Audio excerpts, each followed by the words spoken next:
Digital media, social media అవార్డులు ప్రకటిస్తున్నాను అని మా విష్ణు చెప్పగానే అవేంటి, అది ఎట్లా ఉంటుంది, ఆ సోషల్ మీడియా బహుమతి గ్రహీతలు ఎట్లా ఉంటారు, నిజంగా నాకు చాలామంది తెలియదు.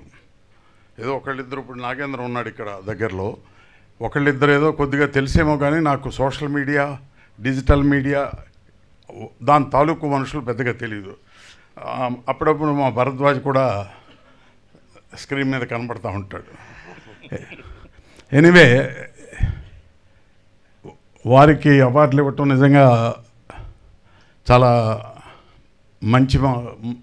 మంచి పని చేస్తున్నారు విష్ణు గారు.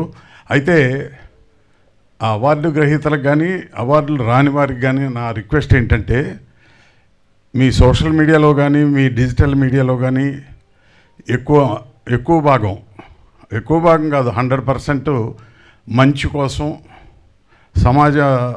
సమాజంలో మంచి మార్పుల కోసం ఉపయోగపడే విధంగా అందరికీ ఈ డిజిటల్ మీడియా, సోషల్ మీడియా ఉపయోగపడేటట్టు ఉంటే బాగుంటుంది. అనవసరమైన బయట మాట్లాడుకునే భాష కూడా దాంట్లో తీసుకొస్తున్నారు, అది ఇంకా తప్పు.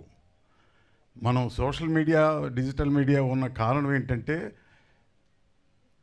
ప్రజలకి విజ్ఞానం తీసుకురావటం కోసం, మంచి చెప్పడం కోసం, భవిష్యత్తు తెలియటం కోసం ఉపయోగించుకోవటానికే తప్ప, పేపర్లు చూడండి, డైలీ పేపర్లు ఎంత గొప్పగా ఉంటాయి. ఈనాడు కానీ ఆంధ్రజ్యోతి కానీ చదివితే ఎంత న్యాచురల్గా ఉంటుంది, నిజాయితీగా ఉంటుంది. అటువంటి సోషల్ మీడియాలో అనవసరమైన రప్చర్ చేయటం, అనవసరమైన కాంప్లికేట్ చేసి లేనిపోని ఇబ్బందులు పెట్టడం. మా సినిమాలు ఎలా ఉన్నా ప్రేక్షకుల కోసం తీస్తున్నాం, ప్రేక్షకులు నచ్చితే బాగా చూస్తారు, నచ్చకపోతే వదిలేస్తారు. కానీ మీరు నచ్చినా నచ్చకపోయినా మీ పద్ధతిలో మీరు వాటిని చిత్రవద చేస్తున్నారు. సినిమా తీయటం అనేది ఎంత కష్టమో, ఎంత ఇబ్బందులు ఉంటాయో ప్రొడ్యూసర్గా నాకు బాగా తెలుసు. వారు తీసిన సినిమాలను మీరు ఇంత చిత్రవద చేయటం నిజంగా చాలా అన్యాయం. దయచేసి ఆ సినిమాని నిలబెట్టడం కోసం చేయండి. ఏదైనా మంచి వార్తగా చక్కగా అందరికీ అర్థమయ్యేటట్టు చెప్పండి. అంతేగాని చెత్త వార్తలు, వీలైనంత వరకు శాడిస్టిక్గా సినిమాలని చిత్రవద చేయటం, ఇలాంటి ఖచ్చితంగా తప్పు. విష్ణు, మీరు ఎవరికి ఇస్తున్నారో నాకు తెలియదు. వారందరినీ నేను చూడాలనుకుంటున్నాను, వారిని రిక్వెస్ట్ చేద్దాం అనుకుంటున్నాను. అందరినీ ఎట్టి పరిస్థితుల్లోనూ ఇక ముందు ప్రజలకి విజ్ఞానం పంచిపెట్టడంలోనూ, మంచి చెప్పడంలోనూ, మంచి ప్రవర్తన తీసుకురావడంలోనూ ఉపయోగపడితే చాలా గొప్ప మీడియా ఈ మీడియా. అటువంటి గొప్ప మీడియాని చెత్తగా రాసి చాలా అన్యాయంగా ఉంటుంది. లాంగ్వేజ్ కూడా చాలా వరస్ట్ లాంగ్వేజ్. ఇంట్లో అందరూ చూస్తారు, చిన్నపిల్లలు చూస్తారు, అక్క చెల్లెళ్ళు చూస్తారు, అందరూ చూస్తారు ఆ మీడియాని. అటువంటి దాంట్లో ఎంత అసహ్యమైన కొన్ని సీరియల్స్ కూడా వస్తున్నాయి, 2 minute సీరియల్స్. అది ఎంత అసభ్యమైన సీరియల్స్ వస్తున్నాయంటే చెప్పలేము, అంత వరస్ట్గా ఉంటున్నాయి.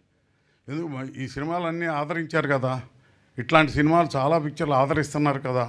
అటువంటిది మీరు చెత్త పిక్చర్లు తీయటం, 2 నిమిషాలు చెప్పి దాంట్లోకి తీసుకురావటం సోషల్ మీడియాలో ఈ మధ్య అదొక ఫ్యాషన్ అయిపోయింది. అది ఎంత అసహ్యకరమైన సీరియల్ చేస్తున్నారో చెప్పలేము. బహుశా నేను ఇట్లా చెప్పడం కూడా మీకు ఇబ్బందిగా ఉంటుందో, రేపు నన్ను ట్రోల్ చేయొచ్చు. నేను ఎప్పుడు కేర్ చేయాల, నా లైఫ్లో దేన్ని కేర్ చేయని వాడిని, నేను దేనికి భయపడిన వాడిని. అటువంటిది మీరు ట్రోల్ చేసినందువల్ల నాకు వచ్చే ప్రత్యేకమైన నష్టమేమి లేదు. సో దయచేసి మిమ్మల్ని ప్రార్థిస్తున్నాను, ఇటువంటివన్నీ ఆపండి. మీరు గొప్ప మీ క్రియేటివిటీని గొప్ప విషయాలకు తీసుకెళ్ళండి, ప్రజలను చైతన్యవంతం చేయండి. అంతే తప్ప ఇటువంటి మీరు దయచేసి మానేయండి. మీరు పాపులర్ అవ్వాలంటే బోల్డ్ అన్నీ రకరకాల ఉన్నాయి, అవి చేయకుండా మీరేదో చాలా బలహీనతలను దృష్టిలో పెట్టుకుని ఆటో రిక్షా తోలే వాళ్ళ కోసమో, ట్యాక్సీ తోలే వాళ్ళ కోసమో, హోటల్స్లో క్లీనర్స్ కోసమో మీరు చాలా అసభ్యకరంగా తీసి వాళ్ళని కూడా బలహీనపరిచి వాళ్ళల్లో లేనిపోని అన్ని రేకెత్తించి సమాజానికి చాలా నష్టం కలుగుతుంది. దయచేసి మీరందరూ నేను చెప్పేది పాజిటివ్గా అర్థం చేసుకోండి. నాకేం మీ మీద ద్వేషం లేదు. దయచేసి మీరు ఎలా చేస్తే బాగుంటుందో ఇక ముందు ఆలోచించండి. Thank you very much.